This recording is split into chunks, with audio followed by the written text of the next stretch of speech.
Baal Shem Tov and the Alter Rebbe. Now, if you have your books in front of you, the preface to the book, if you have the first chapter that I gave you before we start chapter 2, all I really want you to know for chapter 1 is that each and every one of us has 2 souls. That's what you really have to know. Each and every one of us has 2 souls. That's what we've really covered for the flow of the book. For chapters 2, 3, 4, and 5, we're going to learn a lot about our godly soul. But before doing that, I want you to open up to page 1 of the book. Page 1. So you would all have it. Even if you don't have your book in front of you, you should have it. Okay? Now, everything is by divine providence because everybody got page 1? It's called the title page, page 1. And it says over there, Sefer Likutei Amorim. This is a collection of talks. This is a collection of talks. Chelik Rishon Part 1. Hanikra b'Shem Shefer Shel Beinanim. So this book originally was called, as I explained to you on the first year, Likutei Amorim, collected talks. What does it mean, collected talks? The simple explanation is talks that he had heard from the Baal Shem Tov and the Maggid of Mezrich, his 2 mentors. But on a deeper level, and this is unbelievable, and this is what makes this book unique from any other book. The Alter Rebbe has every single person in mind who will ever open up this book until the coming of Mashiach. He has them in mind when he writes this book. That's why this book took him 20 years to write, and other books that he wrote, much longer, took him 1.5 years. So anybody who has a question can actually open this book, and it's like having a private audience with the Alter Rebbe, and we'll elaborate on that. And then he says like this, Hanikra b'Shem Sefer Shel Beinanim. It's called the Book of the Intermediates. Now that you've understood the first chapter, you know exactly what this means. When you started learning the book, you thought an intermediate was, you thought a Beinani was somebody who had 50% sins and 50% mitzvahs. Now that we finished the first chapter, where are we up to? Now that we finished the first chapter, we know that a Beinani does not have any sins. Because immediately when you do one sin, you're called wicked. If you have absolutely no evil within you whatsoever, you call it tzaddik. So what's a Beinani? A Beinani is somebody who has bad. You have bad in your heart. You have anger and depression and melancholy and lust and all sorts of insecurities. But you never succumb, not in thought, not in speech, not in action. Whose dog is that? She has gone to the dogs. I'm not joking. Oh, okay. Now, Melukot Mipi Sfarim. This was taken from books and Mipi Sofer Kadosh Elyon. Now, this is what I want to get to. Look over here. This whole book is based on a sentence in the Torah. What is the sentence in the Torah? For this thing is very near to you, in your mouth, in your heart, that you may do it. Now, where does that come from, by the way? This thing is very close to you, to your heart, to your mouth. Sorry, this thing is very close to you. This thing is very near to you. In other words, to serve God, it's near, it's accessible to you, in your mouth, in your heart, that you may do it. Where does that come from? So we know that the Torah is divided up into a section for each week. And each week you're supposed to live with the Torah portion of the week. Each day you're supposed to live with the Torah portion of the week. The Torah portion of today is that sentence. So if you open up today's Chumash, it's Parshas Netzavim, and if you open it up here, it tells you that pasuk. That the whole of Tanya is established on. The whole of Tanya is built on that. What does that mean? That means to say that to serve God, even if you have bad in you, to serve God is very accessible. To do it, to speak it, to daven and to learn, and to feel it, to be in love with God. And what's the question you should all have over here? That's not true. It's not close to you.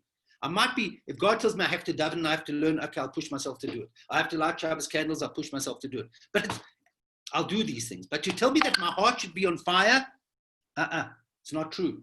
I don't always feel excited. What this book is going to tell you is how you can turn yourself on fire, how you can actually get your heart pumping.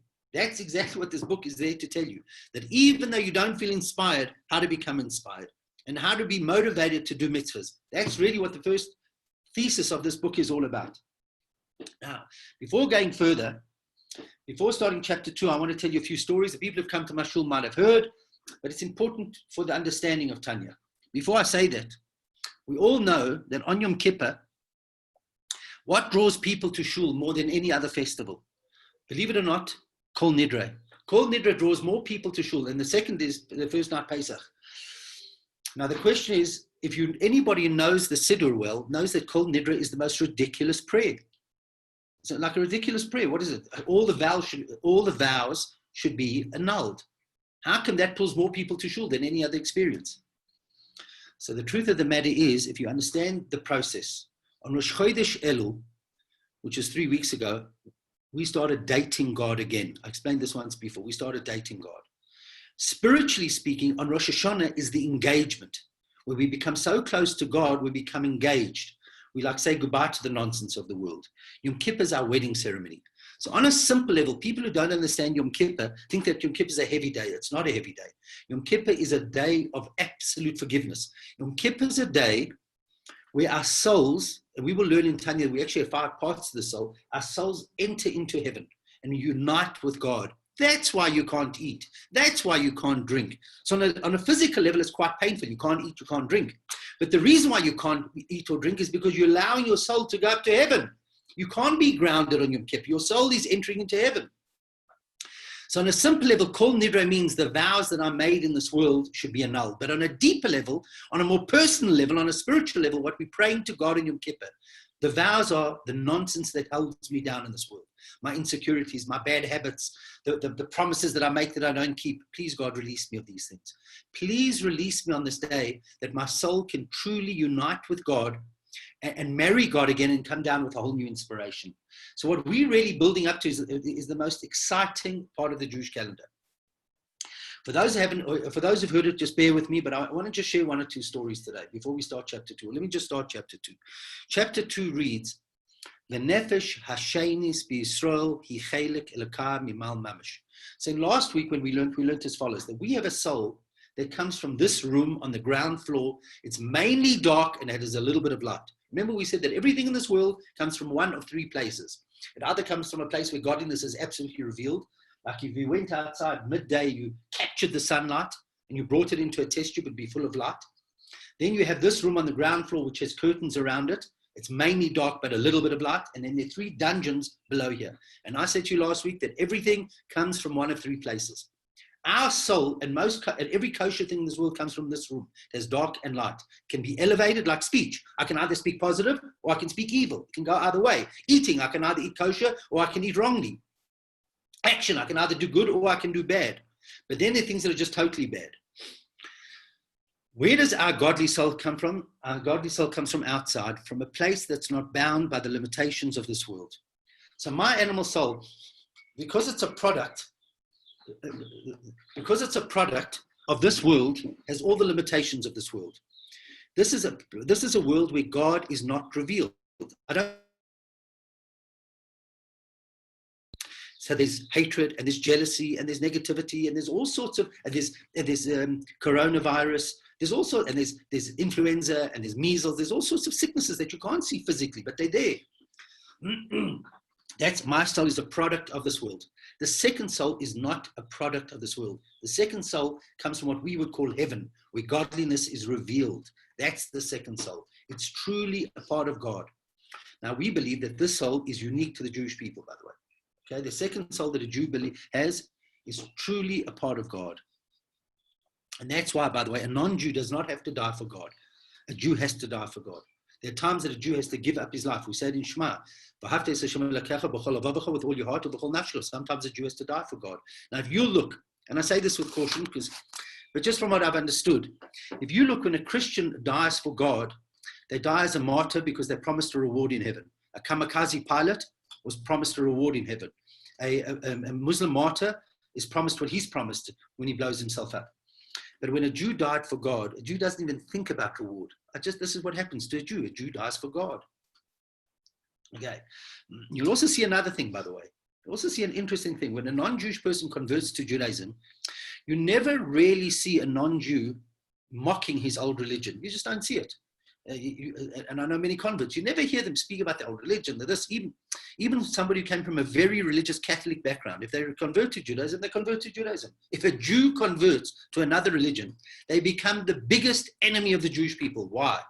You know, if I'm not mistaken, the invention of the yellow star that the Nazis made the Jews wear was a Jewish invention. It was a man by the name of Pablo Cristiani in the 12th century, converted to Christianity, and he made Jews wear a yellow star. they become the biggest anti-Semites. Why is that?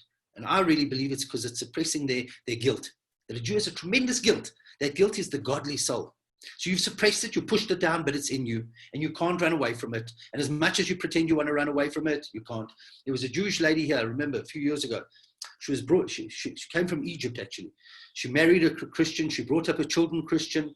They went to mass every week. But in the end of the day, when she died, through the plumber Ellen Beck, they got hold of me. I'll never forget. She'd wanted to be buried as a Jew, right? And that's I've seen that a few times, by the way, because there's something that a Jewish soul has, that part of God that we have within us, that can go. You can eat every bit of kakamani food. You can leave the religion completely. A Jew has it within him, and eventually he wants to come back. That is the godly soul we have. Let me tell you a story, because I want to illustrate it with some stories. For those who came to shul, you'll remember the story of Yusuf. Gabby, you remember the story of Elias? You remember the story of Yusuf? Anybody remember the story of Yusuf? The only two that might know here is Gabby and Elias. It goes as follows. How's it here? It goes as follows. Right. There was a Jewish lady, and she came from an Israeli lady who came from a very secular background. Now, people who come from England or South Africa don't know what a secular background means, by the way. People who are brought up in South Africa, we don't really understand what secular means. But if you go to parts of America or parts of Israel, they are very, I don't know about today, but 10 years ago, they were very, very, very secular. So much so that they never went to the Wailing Wall, nothing. Very secular. A lot of them were communists. Anyways, not judging. It was a very secular family. And their daughter fell in love with an Arab. And the daughter married an Arab. And she went to live in one of the Arab communities. There are quite a few cases like this, by the way. And anyways, so she was Jewish. She married this Arab. And this Arab they had a child by the name of Yusuf. And Yusuf was brought up, but the Arab father, I'm not saying because he was Arab, just this particular Arab father was very, very abusive. He used to smash up his wife.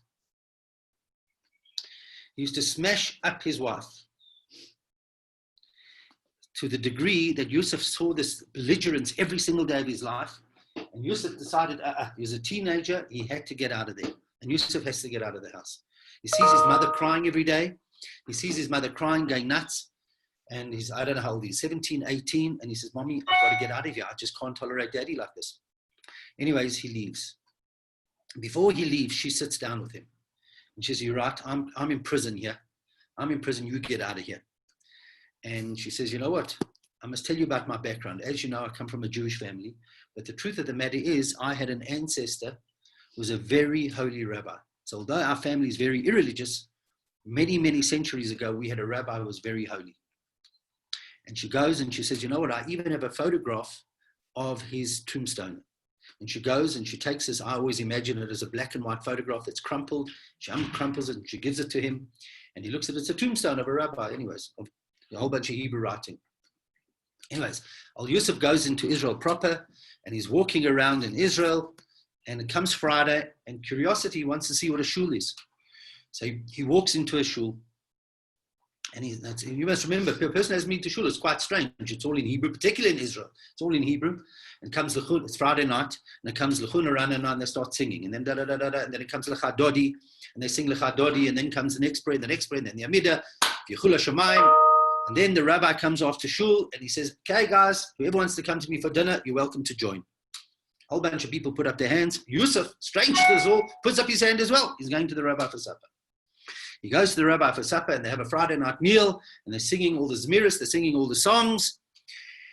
And then comes the end and the rabbi says, okay, does anybody have any favorites you want to sing? That's quite popular in a rabbi's house. Does anybody have any favorites? So this one says, yeah, he wants Shalom Aleichem, and this one says he wants this, and this one says he wants Avenu Shalom Aleichem.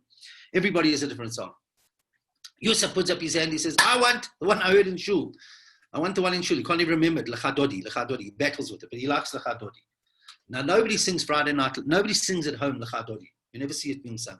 But if a visitor wants it, you do it. So they sing Lecha Dodi. And Yosef wants it sung again and again. He becomes like attached to it. Anyways, one by one, after the meal, the guests leave. And Yusuf remains behind. And the rabbi is speaking to Yusuf. And he says, Yusuf, he starts speaking to him. What's your name? Yusuf, where do you come from? The rabbi is astounded when he hears this kid's background. And he says, wow. And then Yusuf says to him, to tell you the truth, I even have a picture. Apparently, I come from a holy lineage. I even have a picture of my ancestor who was a holy rabbi. And he says, I've even got it. It's in my haversack. And he goes to his haversack. He opens up the haversack. He takes out the picture. He shows it to the rabbi, and the rabbi becomes cold. His hair stands up. He becomes cold. He looks at the picture. It's a picture none other than the tombstone of Rabbi Shlomo Alkabaz, who was the author of Lecha Dodi, which Yusuf fell in love with this song. Shlomo Alkabaz composed Lecha Dodi in the 15th century. The tombstone, the picture of the tombstone was none other than Shlomo Alkabaz, composed Lecha Dodi, and Yusuf just fell in love with it. And Yusuf becomes religious afterwards. Why do I tell that story? For two reasons I tell that story. The amazing power of a godly soul. For whatever reason, by the way, Rivka, our matriarch, was born into a very irreligious family. Her father was an idol worshiper. Her brother was a ganef. She came from a very, very bad background. Everybody has a different journey in life for good reason. The job of the godly soul is to find its way back. One of the greatest sages ever was Rabbi Akiva. Rabbi Akiva's parents were converts. For the first 40 years of his life, he wasn't religious. But everybody, therefore you can't judge anybody else. You can't say who's from. Everybody's got a whole bunch of different set of rules and gone through different things. But somehow in the core of our soul is that godly soul that's connected. Now, why do I tell you that story? Because I told you about Yusuf, who was brought up absolutely irreligious, absolutely Arab, and he finds his way back. That's number one. Number two, the first time I heard that story was from a very famous rabbi by the name of Rabbi Yossi Chazan, who is probably one of the greatest speakers. He's based in Manchester in England. So I called him last night and I said, listen, Yossi, we were in yeshiva together. I said, Yossi, he's a great speaker. He's very Lebedik, very insightful, very knowledgeable. I said, Yossi, why don't you speak for us tonight? So he said, with pleasure. And then I said to him, by the way, I always remember that story. Promise me it's true. He says, I promise you it's a true story because I heard it from him. So I'm going to ask everybody to please, I think I put it on the chat already, to please come at 8 o'clock tonight to the special speech, Say Yes to a Better Year. And if I could ask you please to share it with everybody. Hey, that's story number one. Story number two I want to share with you. Story number two I want to share with you is about a person who was brought up in a Chabad family. He was brought up in the 1850s in a Chabad family. His father was a very devoted follower of the fourth Lubavitcher Rebbe. And at a young age, he decided to become irreligious because what was actually happening in 1850, 1860, 1870 in Russia, the reform movement, the Enlightenment movement was sweeping through Eastern Europe. And that's why if you look at pictures of great-great-grandparents, you always see them frum, and then the next generation, no beards. They became far more assimilated very quickly. Anyways, this kid, although his father was a great follower of the fourth Lubavitcher Rebbe, he decided he's becoming irreligious, he's joining reform. His father took him to see the fourth Lubavitcher Rebbe. The fourth Lubavitcher Rebbe gave him a blessing. It helped for a while. It didn't help. He left completely. He becomes a big macher in the Haskalah movement, which was the forerunner to the reform movement. He becomes a big macher there. He forgets about his past. One day, in the mid-1800s, he hears that the Tsarist government is going to do something terrible to the Jews, which wasn't uncommon, by the way. They wanted the fourth Lubavitcher Rebbe to know, because the fourth Lubavitcher Rebbe, because of the first Lubavitcher Rebbe, the author of Tanya, the book that we're learning, had a special connection to the Tsar. Why was that? Because when Napoleon invaded Russia, the first Lubavitcher Rebbe, the author of Tanya, the book that we're learning, he didn't want Napoleon to win. He thought Napoleon was like a Hitler. He thought he was terrible. He said, although Jews will suffer physically under Tsar, spiritually they'll be better off. Because what Napoleon wanted to do is he wanted to enlighten everybody and he wanted to convert everybody. Napoleon was a very wicked man.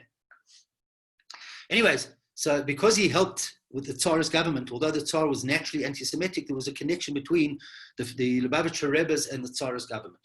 So they, in reform, wanted the fourth Lubavitcher Rebbe to hear what the Tsarist government were going to do, and he was sent all the way to Lubavitch to go and meet, Lubavitch is a town in Russia, to go and meet the fourth Lubavitcher Rebbe from where he came. He travels all the way to Lubavitch, and as soon as he gets there, he gets off the train and he makes an appointment with the fourth Lubavitcher Rebbe, and the fourth Lubavitcher Rebbe sees him immediately, and he discusses the problem with the fourth Lubavitcher Rebbe. Fourth Lubavitcher Rebbe, the Rebbe Marash, listens to it. He says, you know what, you've traveled all this way from Moscow. Stay overnight. Let's speak again tomorrow. The next morning he calls him. He says, listen, After you left me, I went to the grave of my father, the third Lubavitcher Rebbe. I discussed the problem with him, and my father does not think it's a problem. So the guy hears this. Reform took out any mention of life after death from the Siddur. He started to laugh, and the fourth Lubavitcher Rebbe looked at him, and he said, "You laughing because you live in a physical world, but for us to live in a physical and a spiritual world, for us to live in physical spirit, it's very real for people from the other world to come back and talk to us. A tzaddik doesn't die, remember." So he said, "And boy, young man, how long can you run away from your roots? 50 or 55 years maximum, please," and he dismissed him. The guy walked out shaking from that private audience where he was sternly rebuked. He went back to Moscow, he went in the back of his head. I'm mucking up the story. Sorry, let me just go back. Put all that into your head.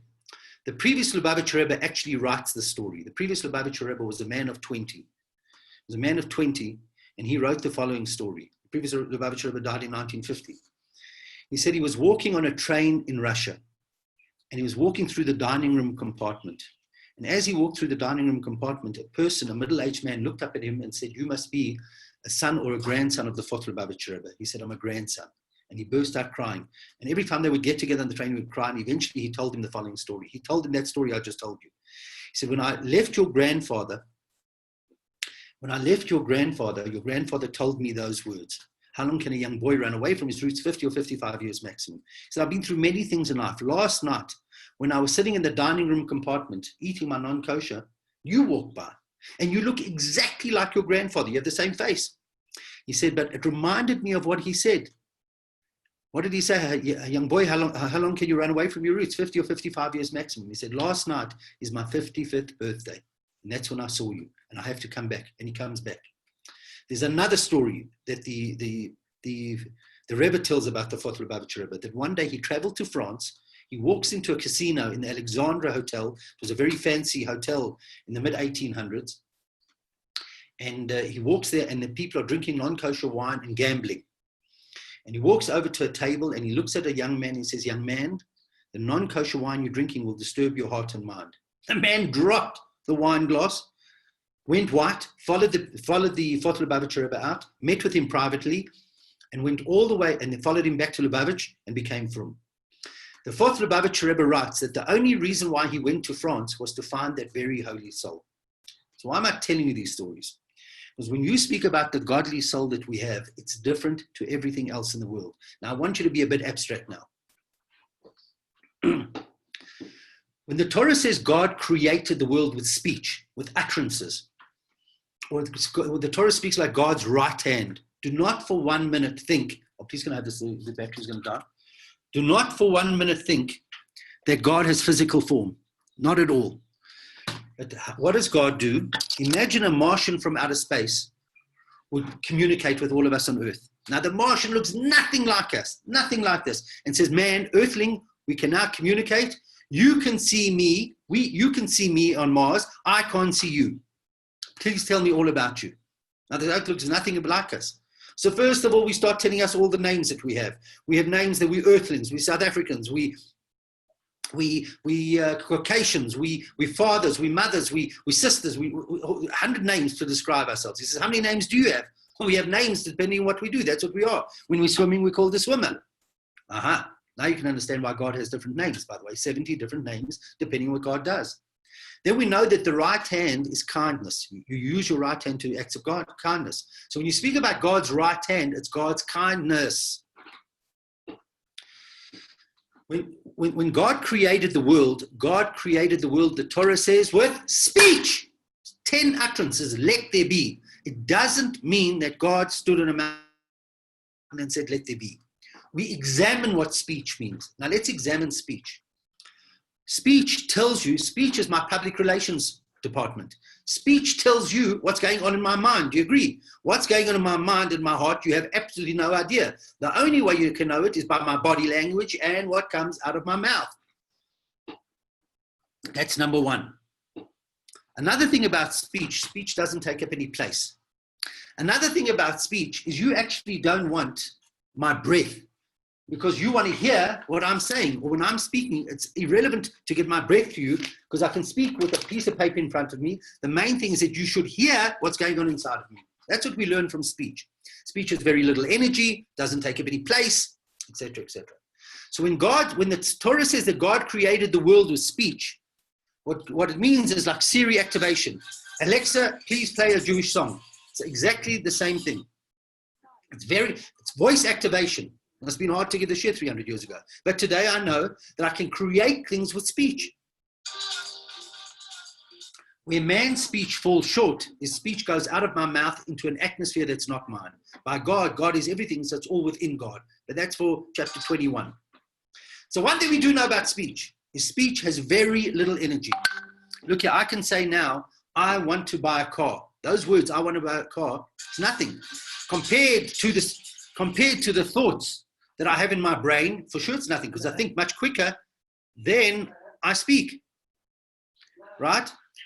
Where do the thoughts come from? The desire in the heart for cars. Where does the desire in the heart come from? The general knowledge of cars. So the words that I said, now I want to buy a car, even if I go buy a car, are absolutely nothing. Absolutely nothing. So this world is nothing by God.